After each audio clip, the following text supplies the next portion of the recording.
Hola, buen día a todos. Qué gusto saludarlos. Mi nombre es Roberto Arjona. Soy pastor de la iglesia Rey de Reyes, la Quepaque, iglesia presbiteriana. Qué gusto que estén con nosotros. Quiero invitarles a que disfrutemos este tiempo. Vamos a ofrecerlo al Señor en oración. Padre, gracias te damos por permitirnos esta oportunidad de poder reflexionar y alabar tu nombre. Padre, rogamos que hables a nuestras vidas y nuestras vidas sean en ti bendecidas, Señor. Lo pedimos en Jesucristo. Amén. Amén. Nuevamente, qué gusto saludarlos. ¿Qué les parece si me acompañan a la siguiente alabanza?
Amén.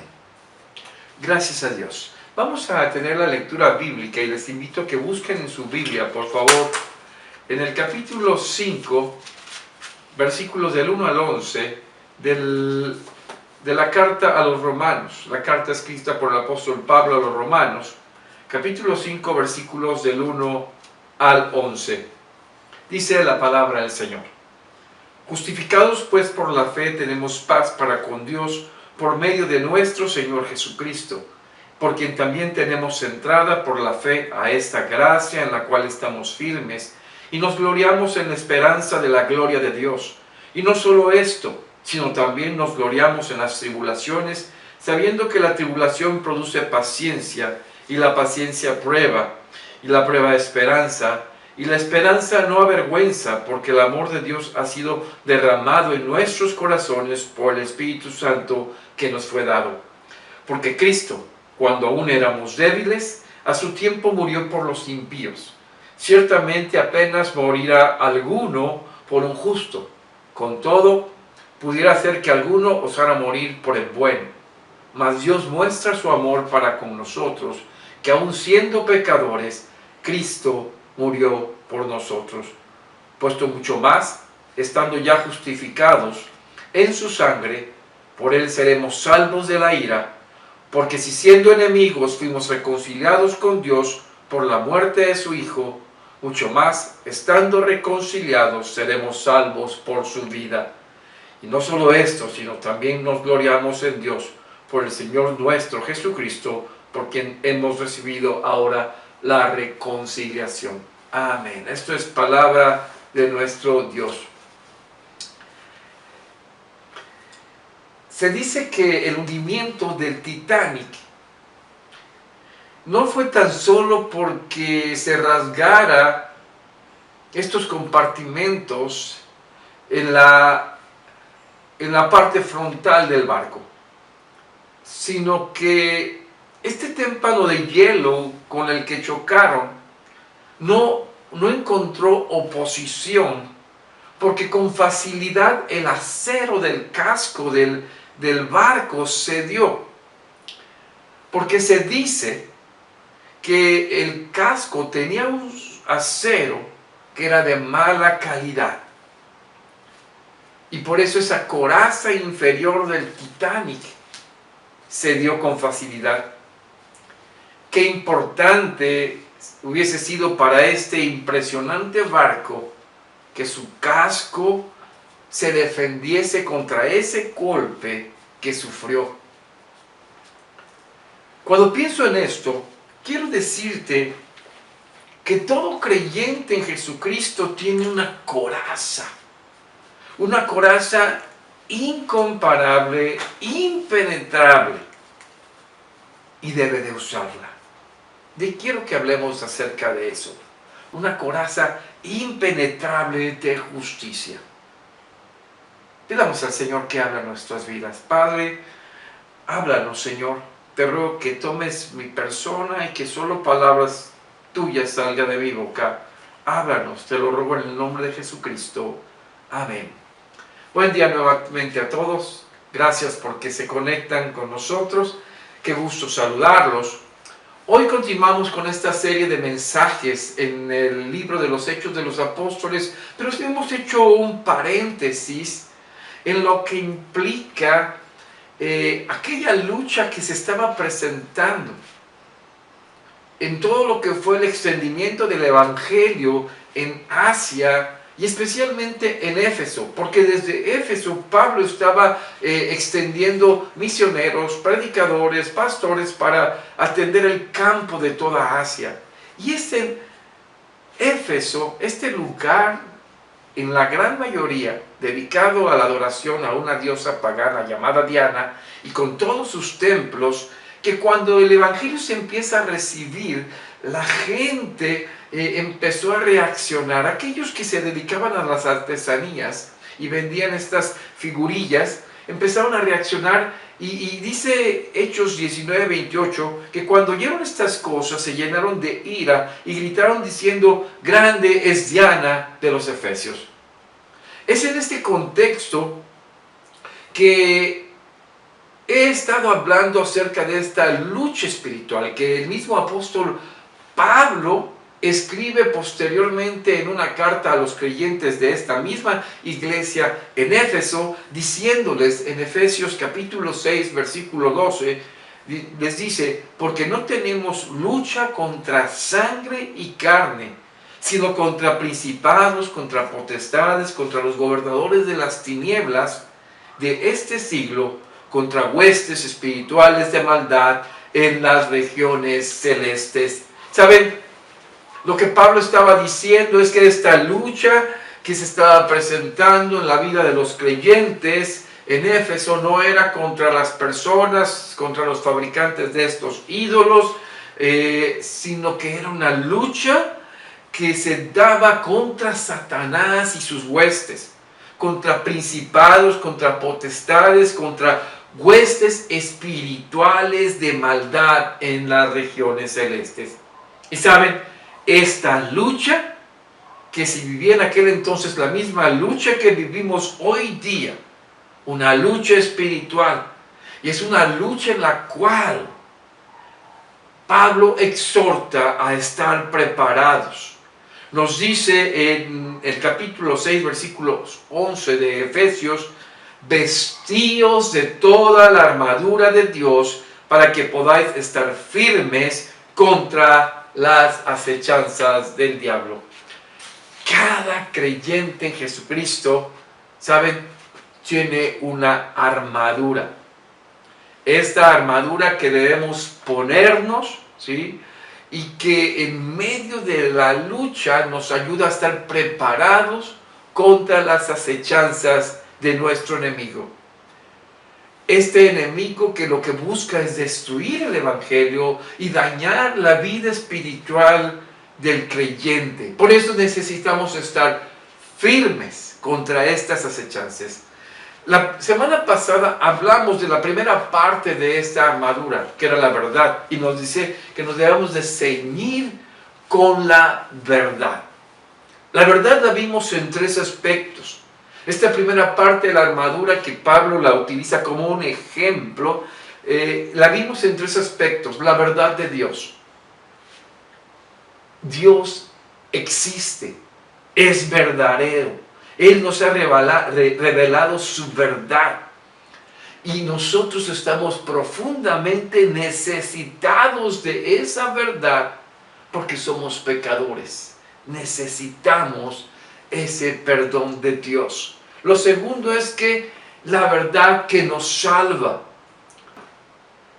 Vimos que el hombre creyó la mentira de Satanás, ¿sí? Y por esta mentira toda la humanidad entera cayó en el pecado, apartada de Dios, pero Dios nos revela su amor en la persona de Jesucristo, y así al conocerle a Él, que es la verdad misma, venimos a salvación, porque en Cristo somos reconciliados. Y el tercer aspecto de la verdad que vimos es la verdad que vivimos cada día. Y vimos que en Cristo Jesús venimos a nueva vida, y esta nueva vida nos hace vivir en las enseñanzas de la persona de Jesús, y estas son evidentes en la vida del creyente, en nuestro diario vivir que refleja esta verdad. Este es el cincho de cuero con que el soldado romano asegura, ¿sí?, de tal manera que le da una seguridad delante de cualquier circunstancia. No hay mentira en él, porque vive en la verdad de Cristo. Por eso dice Pablo: vístanse de la verdad de Cristo. Ahora, este ceñirse, esta seguridad que da al soldado, este cincho, recibe algo bien importante que se conoce como la coraza. ¿Qué es la coraza? La coraza es una armadura de metal que cubre los órganos vitales desde la parte baja abdominal hasta el cuello. Esta coraza puede estar formada por una parte frontal y una parte posterior. Los orígenes de esta prenda, en la Escritura nos habla ya en los tiempos del rey David, desde el rey Saúl, cómo es que éste le presta su armadura y no le queda a David. Pero es una coraza que en algún momento fue formada por una cota de malla. Otros las usaban como como diferentes hojas que iban con ellas una sobre otra, protegiéndose. Normalmente los jinetes arriba de los caballos, de los carros de guerra, las usaban, según en Jeremías 46:4, esto no lo voy a leer. Pero alguien que indudablemente tomó una figura de esta armadura es el apóstol Pablo. cuando en Isaías 59, 6 y 17 dice: y vio que no había hombre, y se maravilló, que no hubiera quien se interpusiese, y lo salvó su brazo, y le afirmó su misma justicia, pues de justicia se vistió como de una coraza, con yelmo de salvación en su cabeza, tomó ropas de venganza por vestidura, y se cubrió de celo como de manto. Es muy posible que Pablo haya tomado, guiado por el Espíritu Santo, la figura de este hombre vestido de esta coraza de justicia, y de esta manera tomar las figuras para hablar acerca de cómo el hombre cristiano, el cristiano, el hombre y mujer cristianos deben de prepararse en medio de una lucha espiritual. Así que lo primero que yo quiero poner delante de ustedes acerca de esta coraza es que el hombre necesita una salvación. Y déjenme decirles por qué debo de empezar por este aspecto. Si la necesidad de la salvación de la humanidad. En el ejemplo que les daba del Titanic, podemos tomar la idea que el Titanic necesitaba una salvación. Necesitaban ser salvados. El barco tenía un gran problema. Si le había abierto un boquete en la parte inferior, se llenaba de agua, pero sobre todo, si su casco estaba dañado, era imposible, ¿sí?, poder rescatarlo. Este daño, ¿sí?, que tenía lo llevaba a pique. ¿Qué podría hacerse para poder salvar este barco en pleno funcionamiento, en plena navegación? ¿Cómo poder meterle una coraza nueva, completa por abajo, que fuese irrompible y pudiese cubrir este acero que mencionamos, que posiblemente todo hubiese estado corrupto, de mala calidad? Era imposible para los que estaban dentro del barco y en el lugar donde estaban poder ser salvados de esta manera. Cuando pienso en esto, pienso en la situación de la humanidad. Dice Romanos 3:23, por cuanto todos pecaron y están destituidos de la gloria de Dios. Este es el punto importante que tenemos que considerar. La condición de la humanidad que cayó en la desobediencia de Adán y Eva los llevó a una condenación total. Y en esa condenación total, todo el género humano no solo es débil, sino está imposibilitado por su condición de pecado salvarse, agradar a Dios. Están destituidos, quitados de la gloria, de su presencia, de su comunión. ¿Y saben qué es esto? Es muerte. Isaías, el profeta, habla en Isaías 1, 5 y 6 acerca de esta condición que guardaba. Y está hablando del pueblo de Israel, y decía: ¿por qué querréis ser castigados aún? ¿Todavía os rebelaréis? Toda cabeza está enferma y todo corazón doliente. Desde la planta del pie hasta la cabeza no hay en él cosa sana, sino herida, hinchazón, podrida llaga. No están curadas, ni vendadas, ni suavizadas con aceite. Aun cuando este pasaje de Isaías habla del Israel rebelde a la voluntad de Dios, cuando Isaías habla sobre toda cabeza enferma, todo corazón doliente, no hay algo bueno, también podemos hablar de esto en el ser humano. La humanidad en Adán se encuentra en un estado completamente apartado de Dios. No solo no busca a Dios, no quiere hacerlo. La corrupción total de la humanidad no está basada en que hagamos algunas cosas buenas y otras malas, unos más que otros. No es así. La corrupción o estado de pecado es un estado de rebeldía contra Dios. Es un estado legal de condenación. El género humano en Adán declaró la guerra a Dios y toda la humanidad quedó bajo esta federativa, este liderazgo federal. Hagamos lo que hagamos, médicos, rescatistas, orfanatos, asilos, obras de caridad, todo esto que digamos nosotros que puedan ser buenas obras, las estamos haciendo en el bando caído, en el bando bajo la condenación.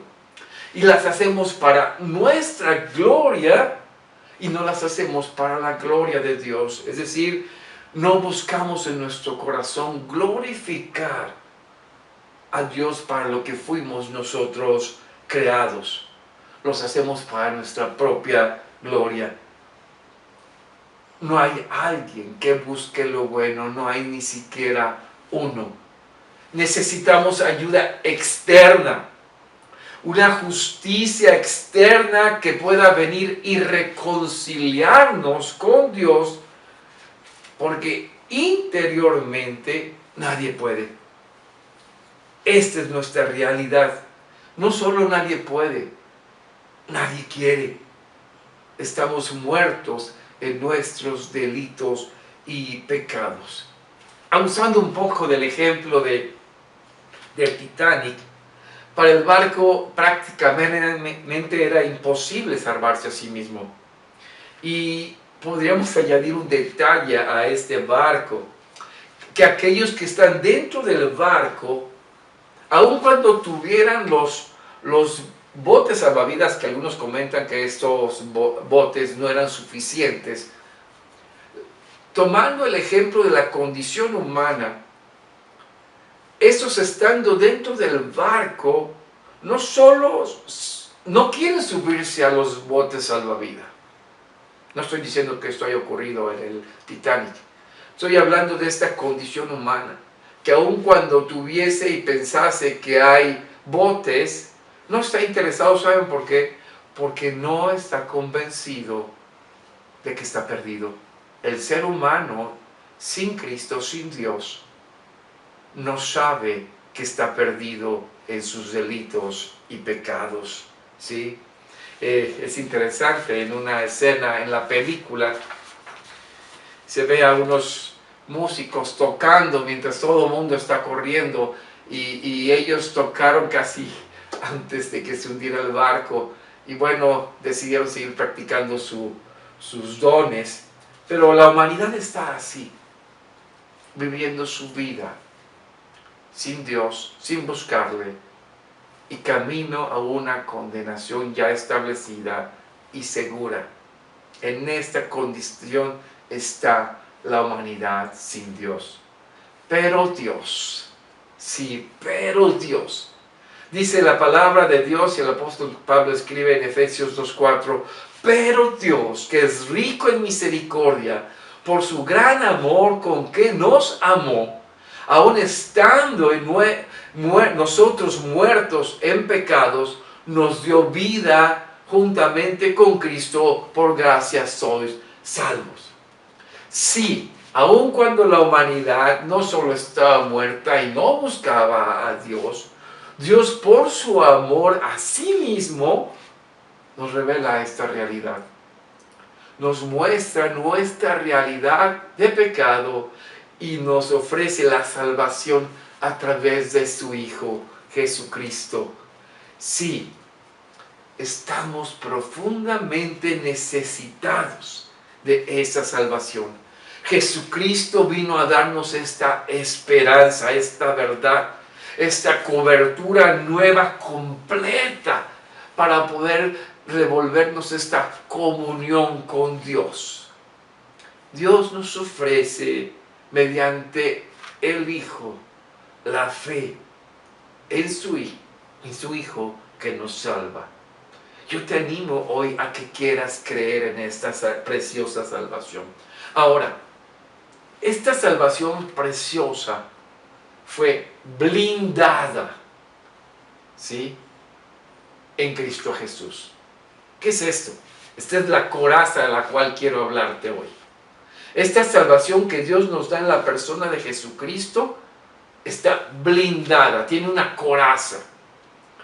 La función importante de la coraza en el soldado romano era cuidar las partes vitales, que éstas no fuesen dañadas en los ataques de sus enemigos. Así que la coraza cuida que no perdamos la vida. La salvación del creyente es preciosa y Dios nos ha dado una coraza importante para impedir que esta salvación sea dañada, exterior y hasta por nosotros mismos. Dice Romanos 5, 6 y 8, porque Cristo, cuando aún éramos débiles, a su tiempo murió por los impíos. Ciertamente apenas morirá alguno por un justo. Con todo pudiera ser que alguno osara morir por el bueno. Mas Dios muestra su amor para con nosotros, en que siendo aún pecadores, Cristo murió por nosotros. Primero, Pablo nos explica que Cristo murió por nosotros, aun cuando éramos débiles, incapaces para hacer algo por nosotros mismos. Cristo paga la deuda por el pecado, muriendo por nosotros, los impíos, en la cruz. Quienes reconocen su condición de perdición y se arrepienten, entienden esta obra redentora. Cristo Jesús nos redime sustituyéndonos en lo que era la consecuencia del pecado. La paga del pecado es muerte. A su tiempo exacto, Cristo nos sustituye y paga lo que nosotros habríamos tenido que pagar, la muerte. Luego, Pablo da un ejemplo. Alguien podría morir por un bueno o por alguna persona justa, pero Cristo muere por nosotros siendo culpables, siendo pecadores. Él muere por nosotros. Por lo tanto, la desobediencia en Adán es pagada. Nuestro representante, cuando desobedeció, vino a nosotros esta maldición, pero ahora en Cristo, nuestro nuevo representante paga la deuda. Dice Romanos 5:15, pero el don no fue como la transgresión, porque si por la transgresión de aquel uno, Adán, murieron los muchos, abundaron mucho más para los muchos la gracia y el don de Dios por la gracia de un hombre, Jesucristo. El don no fue como la transgresión, es decir, el regalo no fue como el gran regalo que Dios nos da. Porque dice, si por la transgresión de uno, los muchos fueron condenados a muerte, ahora por la obediencia en Cristo Jesús, estos muchos son salvados. La muerte vicaria de Cristo es aquella que nos viene a sustituir. Y este es un regalo de Dios mediante la fe. La fe en Jesucristo, en quien venimos a vida. La deuda de la condenación, desobediencia a muerte, fue saldada en Cristo. Pero aún la humanidad, esto es nosotros, seguimos luchando. Somos débiles, somos desobedientes, fallamos. Somos incapaces de dejar de pecar. Pablo comparte esta circunstancia cuando escribe en Romanos 7, 18 y 19. Y yo sé que en mí, esto es, en mi carne, no mora el bien, porque el querer el bien está en mí, pero no el hacerlo, porque no hago el bien que quiero, sino el mal que no quiero, eso hago. Las palabras de Pablo nos hablan de esa lucha en el creyente, de esa incapacidad muchas veces de dejar de pecar, y una realidad es que solo en Cristo podemos ir superando esto. Tenemos cada día que crecer. Esto era tan fuerte para Pablo porque dice en el verso 24 de Romanos 7, miserable de mí, ¿quién me librará de este cuerpo de muerte? Pablo comparte esta lucha interior, pero he aquí el blindaje, he aquí la coraza que el Señor pone a esta salvación tan preciosa que nos dio. Dice Romanos capítulo 5, versículo 19, porque así como por la desobediencia de un hombre los muchos fueron constituidos pecadores, así también por la obediencia de uno los muchos serán constituidos justos. Así es. Si en la desobediencia de Adán fuimos constituidos bajo esta condenación y siendo desobedientes con él juntamente, así también por la obediencia de uno que es Cristo, los muchos que venimos a la fe, creyendo en Él, somos constituidos obedientes por Cristo. ¿Qué quiere decir esto? La perfecta obediencia de Cristo nos es dada, nos es imputada a favor nuestro por medio de la fe. Dice Romanos 5, 1 y 2, justificados pues por la fe, tenemos paz para con Dios por medio de nuestro Señor Jesucristo, por quien también tenemos entrada por la fe a esta gracia en la cual estamos firmes y nos gloriamos en la esperanza de la gloria de Dios. Justificados pues por la fe. Sí, es decir, no por obras, no por lo que yo haya hecho, sino por la vida, la obra de Jesucristo nos es dada por esta gracia mediante la fe que también nos es regalada, ¿sí? Y su vida completa, su obediencia perfecta se nos es puesta delante de Dios a nosotros al creer en Jesucristo como Hijo de Dios, Señor y Salvador de nuestras vidas. Esta obediencia se nos es imputada y nuestra desobediencia total fue cargada en Él, en esa cruz. Esta es la coraza de fe, esta coraza de la justicia de Dios que asegura nuestra salvación. Nada ni nadie puede quitárnosla. Todo creyente en Jesucristo la tiene, mas la debe de usar para el reino de Dios.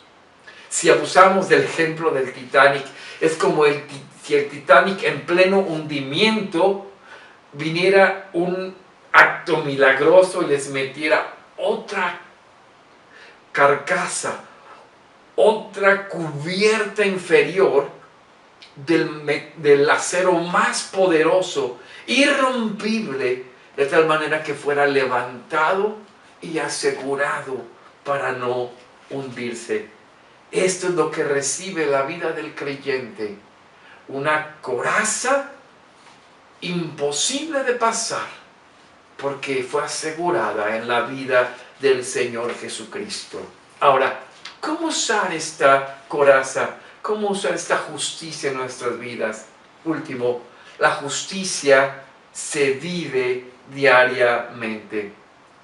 Cuando la humanidad fue creada con un propósito: establecer la autoridad de Dios en toda su creación.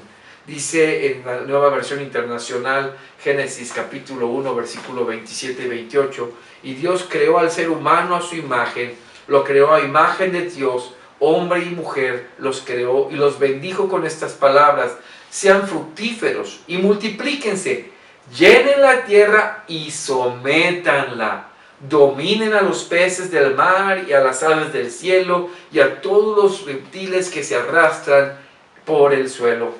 El hombre y la mujer, antes de su caída, estaban capacitados para ejercer dominio, justicia, someter todo lo que Dios había hecho en ese carácter de justicia perfecto que se les había dado.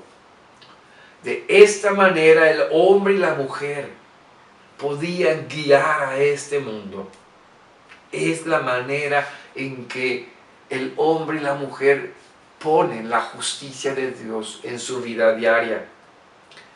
En la naturaleza ahora restaurada del creyente por esta nueva vida recibida en Cristo, nosotros en el campo de la vida, de la batalla diariamente, el soldado en Cristo tiene esta coraza de justicia que en su vida diaria puede acallar los ataques del enemigo y a la vez ser ejemplo en la sociedad en que vivimos. Podemos también usar las palabras que el mismo Jesús usó para sí mismo en Juan 8:46. ¿Quién de vosotros me redarguye de pecado? Nadie lo podía hacer a la persona de Jesús. Y si recibimos su justicia, nadie nos puede acusar. El Señor nos llama a vivir una vida delante de Él, justa y santa. Una vida que fue rescatada y puesta en seguridad, cubiertos de la justicia de Cristo, blindada porque no se puede perder la salvación, pero ahora aprendemos de la vida de Jesús para poder día a día mostrarla al mundo en que estamos viviendo. ¿Saben? La justicia de Cristo no es una licencia para pecar. Si ya soy justificado, ya puedo hacer lo que quiera. Al contrario, nos da la capacidad para crecer en esa santidad mediante el Espíritu Santo.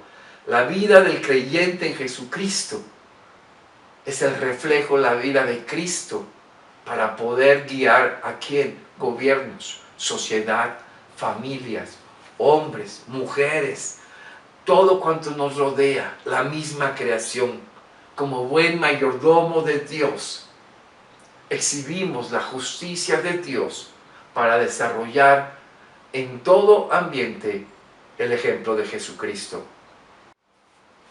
Esta justicia que nos reconcilia con Dios es porque Dios la ofrece en la persona del Hijo. Cargó nuestro pecado en Él, toda nuestra vida, toda nuestra deuda. Y ahora Él nos lo ofrece en la fe, gratuitamente. Si tú has creído, tú la tienes. Sé ejemplo de justicia, consagrando tu vida al Señor, viviendo en libertad, no en libertinaje. El Señor nos trajo a libertad del pecado. Si no lo has conocido, hoy es aún tiempo. Rinde tu vida al Señor, reconoce tu pecado, arrepiéntete de él y cree en el Señor Jesucristo como el Hijo de Dios, Salvador y Señor de tu vida. Ríndete a sus pies, entrega su vida. Si ya lo has hecho, siéntete seguro, crece en la justicia del Señor, camina en su poder, vístete de toda la armadura del Señor. Vamos a orar. Padre, gracias te damos por tu palabra. Te ruego que esta se encarne en nuestras vidas y que seamos movidos a caminar en fe. Aquellos que no han creído, hoy volteen a ver la esperanza que hay en una cruz vacía, un sepulcro vacío, un Cristo vivo que trae esperanza. Y en los que hemos creído, Señor, caminemos en fe y en tu poder y en santidad para tu gloria. Gracias, Padre, te lo pido en el nombre de Jesucristo. Amén. Amén. Qué gusto estar con ustedes, recordándoles nuestra actividad. Lunes y viernes enviamos los estudios de los Salmos. Los martes la reunión de damas está enviándose todavía por las redes sociales, la plática que están recibiendo. Estén atentos al mensaje que se les pueda mandar, damas, a través de las redes sociales. El miércoles 9:30 estamos enviando Conociendo a Jesús, esta reflexión en video que se envía en YouTube. Y en la noche, los miércoles a las 8 de la noche, estamos teniendo el estudio de varones. Varón, te invitamos todos los miércoles a las 8 de la noche, es presencial. Sábado a las 9 de la mañana estamos teniendo una reunión de oración. A las 11:30 tenemos también la reunión de los jóvenes. Te invitamos, joven, sábados 11:30 de la mañana. Domingos tenemos cultos a las 10 de la mañana. Nuestro culto es a las 10 de la mañana, les invitamos. Y Clases Crece a las 12 horas. Estamos teniendo un buen curso sobre discipulado. Te va a servir mucho para poder compartir a tus familiares. Próximo domingo tenemos Santa Cena. Únete a nosotros, celebramos juntos la comunión como iglesia. Además, también, mis amados hermanos, queremos seguirlos invitando a que nos apoyen con sus diezmos, sus ofrendas y también los recursos que nos apoyen para la construcción del templo. Qué gusto estar con ustedes. Les rogamos que sigamos orando por aquellos que se han enfermado y que el Señor nos guarde como iglesia en nuestros cultos. Vamos a inclinar nuestro rostro y dar gracias a Dios por este tiempo que nos ha dado. Padre, gracias te damos. Gracias por darnos esa coraza. Ayúdanos a caminar en esta fe poderosamente, caminando a santidad, honrándote, ser emblemas, testimonio, embajadores de tu justicia en este mundo necesitado de tu salvación. Te lo rogamos en el nombre de Jesucristo. Amén.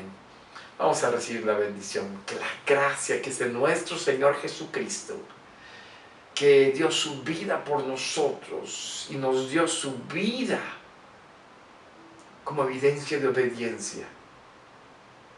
Que nuestro Dios, que en su amor entregó a su Hijo para salvarnos, y que el Espíritu Santo que nos guía y nos conduce en toda justicia y verdad sea con cada uno de ustedes, con sus familias, en sus trabajos, donde quiera que vayan, y con todo el pueblo de Dios, ahora y siempre. Amén. Dios los bendiga.